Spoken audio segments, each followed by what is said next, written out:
বন্ধুরা, বর্তমান সময়ে প্রায় সবাই কিন্তু কম বেশি কন্টেন্ট তৈরি করি আর্নিং করার জন্য, কিন্তু আদৌ আমাদের প্রোফাইলে আর্নিং হবে কিনা সেটা কিভাবে জানবেন, চলুন দেখে নিয়ে যাক। প্রথমে চলে যাবেন আপনাদের ফেসবুক অ্যাপসে। দেন আপনারা যে আইডিতে অথবা যে পেজে ইনকামের জন্য ট্রাই করতেছেন সেটার প্রোফাইলে ক্লিক করবেন।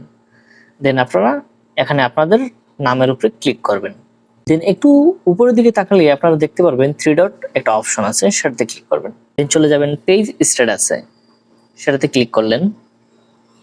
এখানে একটু নিচের দিকে আপনারা তাকালেই দেখতে পারবেন আপনার প্রোফাইলের নিচে এইভাবে গ্রিন টিক চিহ্ন দেয়া আছে। পেজ অথবা প্রোফাইলের নিচে লেখা থাকবে পেজ হ্যাজ নো ইস্যু, তার মানে আপনার প্রোফাইলে কোনো ইস্যু নেই।